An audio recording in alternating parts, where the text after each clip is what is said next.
आज ही Doubtnut app download करें। Doubtnut पर होगा अब आपके सभी मैथ्स, केमिस्ट्री, फिजिक्स और बायोलॉजी डाउट्स का सफाया। बस अपने क्वेश्चन की फोटो खींचो, उसे क्रॉप करो और तुरंत वीडियो सोल्यूशन पाओ। Download now. यहाँ पर क्वेश्चन का पहला पार्ट हमें दिया हुआ है कि नेफ्रिडिया का हमें फंक्शन बताना है। अब नेफ्रिडिया मेनली कुछ एनिमल्स की बॉडी में पाए जाने वाले एक्सक्रीटरी स्ट्रक्चर्स होते हैं। और किन एनिमल ग्रुप्स में ये हमें मिलेंगे? ये हमें एनिमल किंगडम के मेनली एनालिडा फाइलम के अंदर मिलते हैं। हम देखेंगे कि ये कॉइल्ड ट्यूब्यूल्स की फॉर्म में अपीयर होते हैं। कॉमन एग्जांपल अगर देखें तो अर्थवर्म की बॉडी में ये हमें मिल जाते हैं। इनका फंक्शन एक्सक्रीटरी होता है, यानी हम कह सकते हैं कि अर्थवर्म के जो बॉडी फ्लूइड्स हैं उनकी वॉल्यूम को, यानी उनकी जो क्वांटिटी है, और इसके अलावा उनकी कॉम्पोजिशन को, यानी डिफरेंट सब्सटेंसेस की जो कॉन्सेंट्रेशन है उनमें, इन दोनों चीज़ों को कंट्रोल करना नेफ्रिडिया का काम होता है। दूसरी चीज़ हमें दी है कि हमें फ्रॉग और टोड के बीच में 3 डिफरेंस बताने हैं। तो ये दोनों ही ग्रुप्स जो हैं, नीचे वाली इमेज में हम देख सकते हैं ये फ्रॉग है और यहाँ पर टोड दिया हुआ है, और ये दोनों के दोनों ही वर्टिब्रेट्स के अंदर एम्फीबिया नाम की क्लास में आते हैं। दोनों ही एम्फीबियंस हो जाते हैं। तो दोनों में कुछ फंडामेंटल सिमिलैरिटीज तो हैं, लेकिन कुछ डिफरेंसेस भी इनमें होते हैं। यही रीजन है कि फ्रॉग को हम राना जीनस में, टोड को बूफो नाम के जीनस में प्लेस करते हैं। तो 3 डिफरेंसेस अगर हमें बताने हो, पहला तो ये हो जाएगा कि अगर हम फ्रॉग को देखेंगे, इसका जनरल अपीयरेंस देखें, तो टोड के कंपैरिजन में इसकी बॉडी थोड़ी इलोंगेटेड होगी, जबकि टोड थोड़ा मोटा सा होगा फ्रॉग से। फिर दूसरा डिफरेंस आ जाता है दूसरे नंबर का इनकी स्किन में, क्योंकि टोड की स्किन हमेशा ही फ्रॉग के कंपैरिजन में थोड़ी ड्राई होगी, बम्पी टाइप की होगी, जबकि हम फ्रॉग की देखते हैं कि हमेशा ही मॉइस्ट सी, स्मूथ सी या स्लाइमी सी स्किन ये मेंटेन करता है। तीसरा डिफरेंस हमारे पास आ जाएगा कि टोड के केस में इसके पास इसकी आंखों के पीछे, हम कह सकते हैं इसके टिम्पैनम के या इसके आईज के पीछे एक स्पेशलाइज्ड ग्लैंड होती है जिसको हम पैरोटॉइड ग्लैंड कहते हैं। और इन पैरोटॉइड ग्लैंड्स में टोड टॉक्सिन प्रोड्यूस करता है। एक मिल्की टाइप का टॉक्सिन होता है जिसको डिफेंस में ये यूज करता है, क्योंकि किसी की स्किन पे अगर ये टच हो जाता है तो बर्निंग सेंसेशन फील होती है।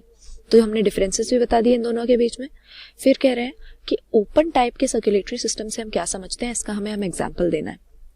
हम जानते हैं कि किसी भी एनिमल की बॉडी में सर्कुलेटरी सिस्टम वो होता है जो इसके ब्लड को पंप करता है, या हम कह सकते हैं कि डिफरेंट सब्सटेंसेस के ट्रांसपोर्ट में बॉडी में एक दूसरी साइड तक सर्कुलेटरी सिस्टम हेल्प करता है। ओपन टाइप के सर्कुलेटरी सिस्टम से हमारा मतलब ये है कि जिसके पास वेल डेवलप्ड ब्लड वेसल्स नहीं हो। अगर ब्लड वेसल्स पुअरली डेवलप्ड है तो ऐसे में जो ब्लड है और ब्लड वेसल्स में कन्फाइंड नहीं रहेगा, बल्कि पूरी बॉडी में वो फैलता रहेगा, और इसी को हम ओपन टाइप का सर्कुलेटरी सिस्टम कहते हैं। इसका सबसे कॉमन एग्जाम्पल हमारे पास इंसेक्ट्स हो जाते हैं। कॉकरोच को अगर देखेंगे, इसी तरह का उसका सर्कुलेटरी सिस्टम होता है। उसका जो ब्लड होता है कलरलेस होता है, और ये इसकी पूरी बॉडी में फैला हुआ रहता है। हम कह सकते हैं कि इसकी जो बॉडी कैविटी है उसमें ओपन स्पेस में ये पोर होता रहता है, और जो भी इसके इंटरनल ऑर्गन्स हैं ये हमेशा ब्लड में भीगे हुए रहते हैं, ब्लड में बेध होते रहते हैं। तो ये हमारे पास ओपन सर्कुलेटरी सिस्टम का एग्जाम्पल हो गया। फिर हमसे कह रहा है कि अर्थवर्म में कितने टाइप के नेफ्रिडिया हमें मिलते हैं, उनकी लोकेशन के बेसिस पे हमें बताना है।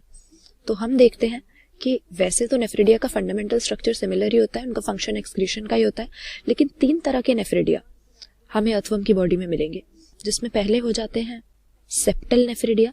सेप्टल नेफ्रिडिया हम देखेंगे कि जो सेगमेंटेड बॉडी होती है अर्थवर्म की, हर सेगमेंट के बीच में एक वॉल होती है जिसको हम इंटरसेगमेंटल सेप्टम कह सकते हैं। तो इस इंटरसेगमेंटल सेप्टम के दोनों साइड पे अर्थवर्म की बॉडी का जो 15th सेगमेंट है उससे लेकर लास्ट सेगमेंट तक हमें जो सेगमेंट्स के बीच की वॉल है उसके दोनों साइड पे इस तरह के नेफ्रिडिया मिलेंगे। दूसरे तरह के हमारे पास हो जाते हैं इंटेग्यूमेंटरी नेफ्रिडिया।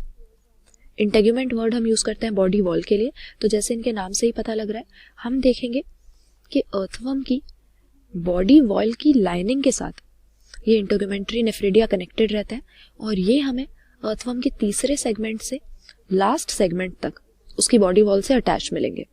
तीसरे टाइप के हमारे पास हो जाते हैं फेरेंजियल नेफ्रिडिया, जो कि अर्थवर्म की पूरी बॉडी में डिस्ट्रीब्यूटेड नहीं होते, हम देखते हैं बस 4th, 5th और 6th सेगमेंट में उसकी बॉडी में हमें पेयर्ड टफ्ट्स के फॉर्म में ये फेरेंजियल नेफ्रिडिया मिलते हैं।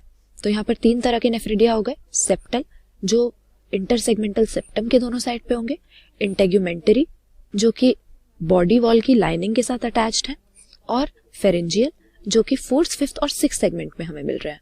तो यहाँ पर सभी क्वेश्चंस को करेक्टली हमने आंसर कर दिया।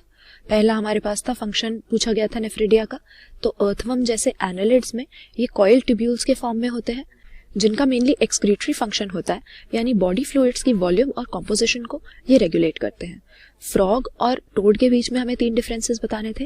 पहला डिफरेंस हो गया कि फ्रॉग की बॉडी इलोंगेटेड होती है जबकि टोड मोटा सा होता है इसके कंपैरिजन में। दूसरी चीज, टोड की स्किन ड्राई होगी, बम्पी होगी, जबकि फ्रॉग की स्किन हमेशा ही मॉइस्ट और स्लाइमी रहती है।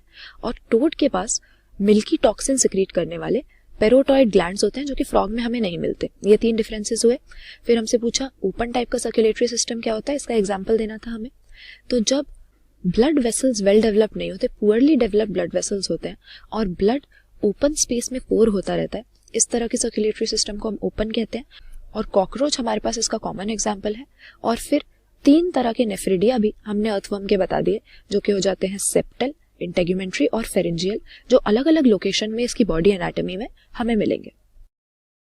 क्लास 6 से 12 से लेके नीट, IIT, JEE मेंस और एडवांस के लेवल तक 10 मिलियन से ज्यादा स्टूडेंट्स का भरोसा।